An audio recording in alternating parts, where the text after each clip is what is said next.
Important info coming up in this episode. Watch till the end. Hey y'all, thank you for joining me.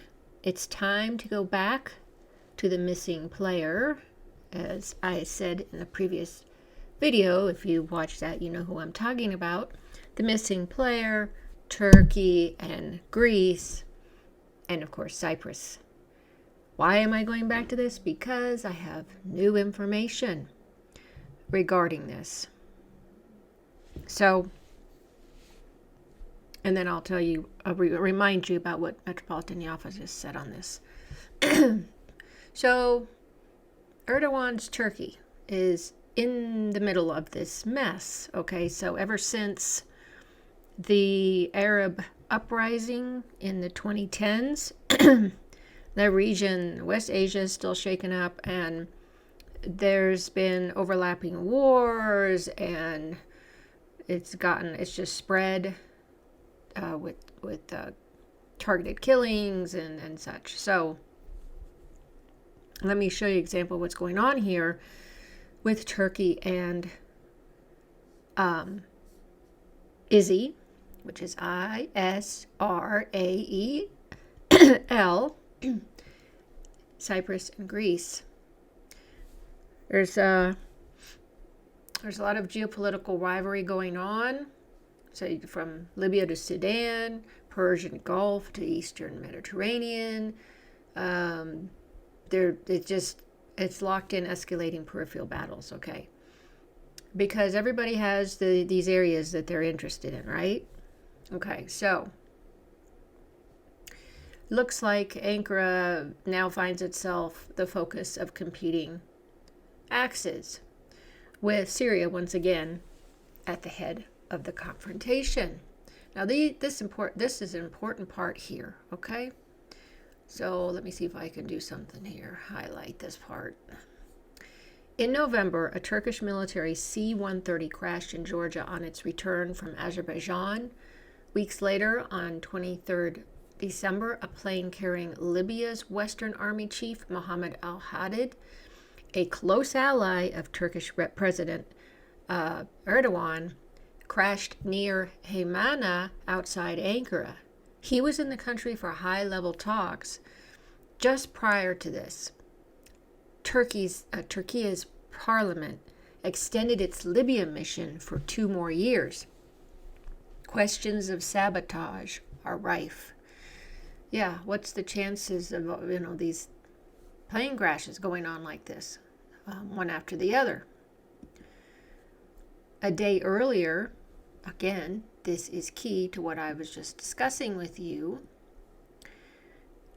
A day earlier, on December 22nd, Israeli, Greek, and Cypriot leaders held a summit in West Jerusalem to solidify their energy partnership in the Eastern Mediterranean. At the gathering, Israeli Prime Minister Benjamin Netanyahu pointed a finger indirectly at Ankara, declaring, "Those who fantasize they can reestablish their empires and their dominion over our lands should forget it." This was widely considered a reference to Turkey's neo-Ottoman ambitions. Now, as I told you in the video of the missing player, that Syria is the country that Izzy and Turkey are fighting over, basically. They want to take over all of it, but there's many different pieces of pie in there, like I said. So the U.S., the Kurds, Turkey, and Izzy. So here he knows, Netanyahu's basically saying, yeah, you're not going to rebuild your empire. I'm going to rebuild my that's Jewish, my J empire, supremacy empire, to rule over all of Middle East, which is what the Greater Izzy Project is. So this is an important thing here, and we'll come back to this, that there's a lot of information I need to go through here, okay? The summit included discussions on forming a joint rapid response force. Military officials later signed a cooperation agreement in Nicosia, covering joint special forces training, shared expertise on countering drone and electronic warfare threats, and an intensive schedule of air, land, and naval exercises. The unambiguous target of this pact, Turkey, right? Also, there's the British are involved there in Cyprus as well. Everybody has their agendas, their goals, their what they want to do. But that's what's going on here. That's very important, very important. Now that we go back to Syria,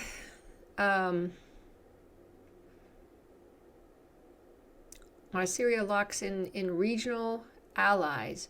Turkey's Foreign Minister Hakan Fidan, Defense Minister Yasar Güler, and MIT intelligence chief Ibrahim Kalim traveled to Damascus. Their visit was reportedly triggered by rumors that a 10-March agreement between the transitional Syrian government and the U.S.-backed Syrian Democratic Forces, the SDF, had reached terms that would grant Syrian Kurds the autonomous status they have long sought with a military component. The visit, however, appears to have yielded no breakthrough. Okay? Then, of course, on the 23rd December, the same day as the Libyan plane crash, Pakistan's chief army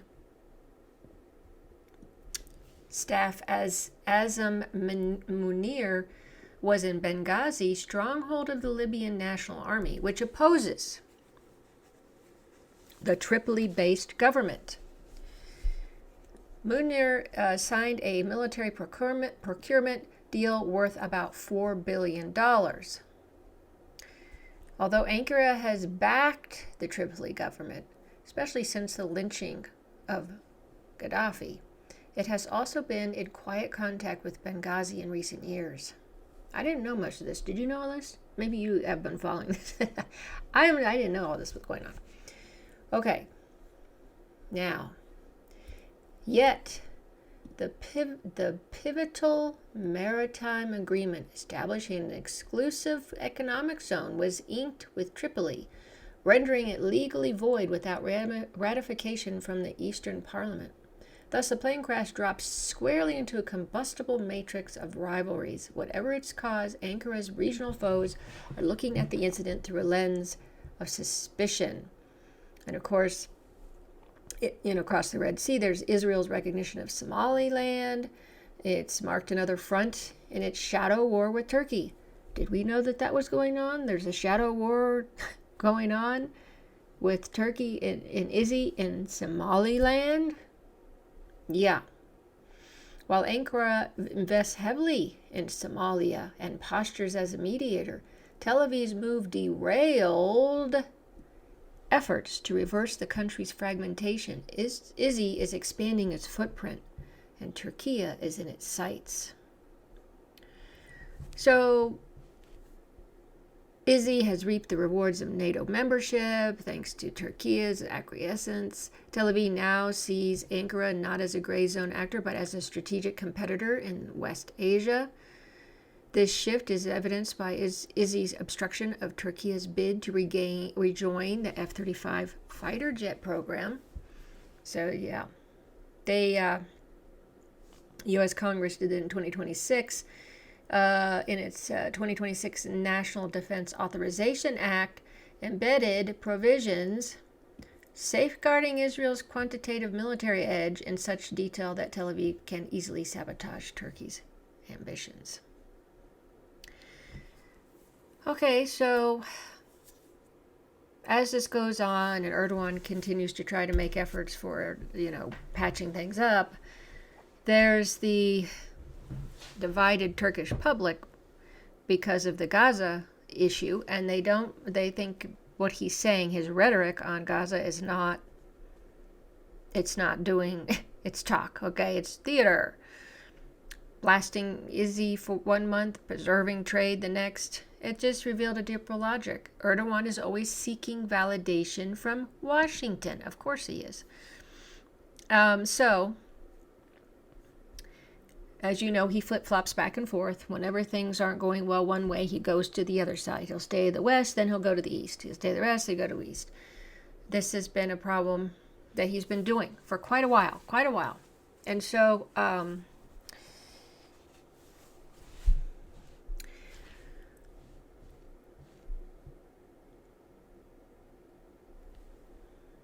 that's how he's been doing his foreign policy. Yeah.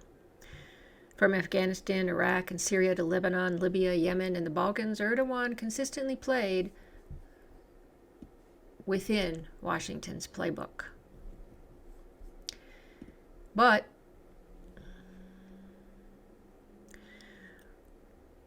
this, the rupture came in Syria when Washington armed the Kurdish SDF, redrawing Erdogan's internal red lines.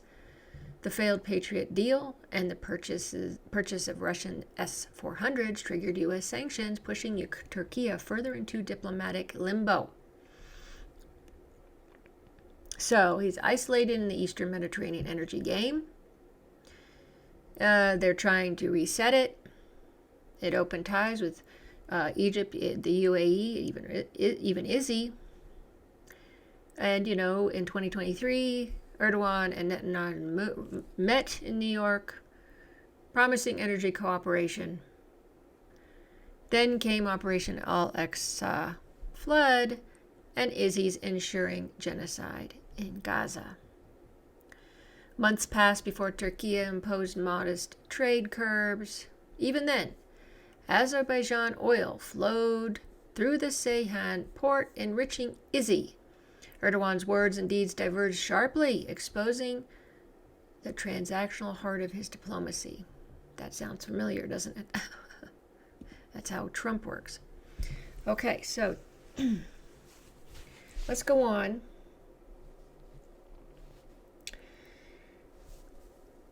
Okay, so 2 decades of AKP foreign policy boil down to one brutal fact. Every U.S.-led intervention Turkey had joined has strengthened ISIS.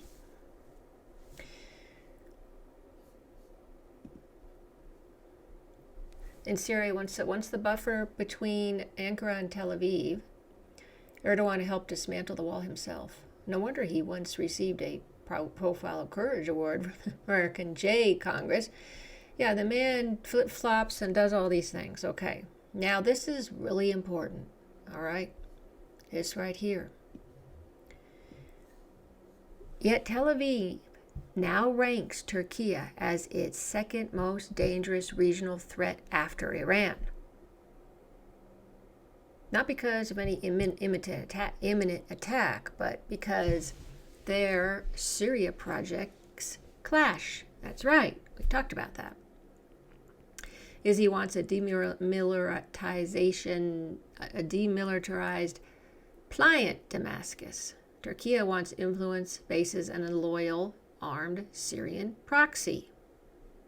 ISIS has recast its brutality from the genocide in Gaza, assaults in the West Bank, and bombing campaigns in Lebanon to Yemen strikes and attacks on Syria and Iran as part of a grand narrative. It intends to reshape the region through force. So, and they always do these operations with the biblical name, okay? Arrows of Basham, and all these things that they were doing to destroy 90% of Syria's firepower, and then all that. Okay. Ankara sees a threat. Some feel ISIS will back Kurdish factions, forcing Turkey to reopen its Kurdish peace track. Others warn that ISIS' sabotage of Syria will sink Ankara's reconstruction and refugee return plans. And then there's the unthinkable, that ISIS aims to carve a David's corridor from the Golan to the Euphrates. Once dismissed as a conspiracy, the idea is now whispered in military circles. So it goes on. Obviously, Tel Aviv's goal is to force Turkey out of Syria entirely. Again, because greater ISIS project. Media proxies claim Turkey has replaced Iran as the U.S.'s new target. And that's probably because we are doing Izzy's bidding, right? Their campaign is aimed squarely at U.S. President Donald Trump, who they fear may curb Netanyahu's excesses and realign Washington toward a more stable Syria policy. Well, we'll see. He seems to be pretty pliant, Trump, when it comes to Netanyahu. He hasn't done much to change that. So, Ankara, for its part, is betting on Trump to rein in Netanyahu and maintain engagement with Damascus, hopes a Syria-Izzy security deal will take shape, and believes the SDF can still be folded into the Syrian state through the 10 March framework. If that fails, Erdogan wants Moscow to reestablish itself in southern Syria to curtail Izzy. Some even float the idea of Tehran's re-entry via Turkish-Russian coordination to send Tel Aviv a warning. If this path continues, the resistance axis may reawaken. So then there's this worry that it will risk sacrificing the head chopper, who's the president of Syria, who has long been tolerated as a balancing piece. And you know how Huckabee sees things. Shiraz knows that his pathway for survival is peace with Izzy. So he has to do that or he's gone, right? So anyway, Erdogan's watching Trump closely, all this. So let's go up, and I'm going to go back to this and remind you about this one section.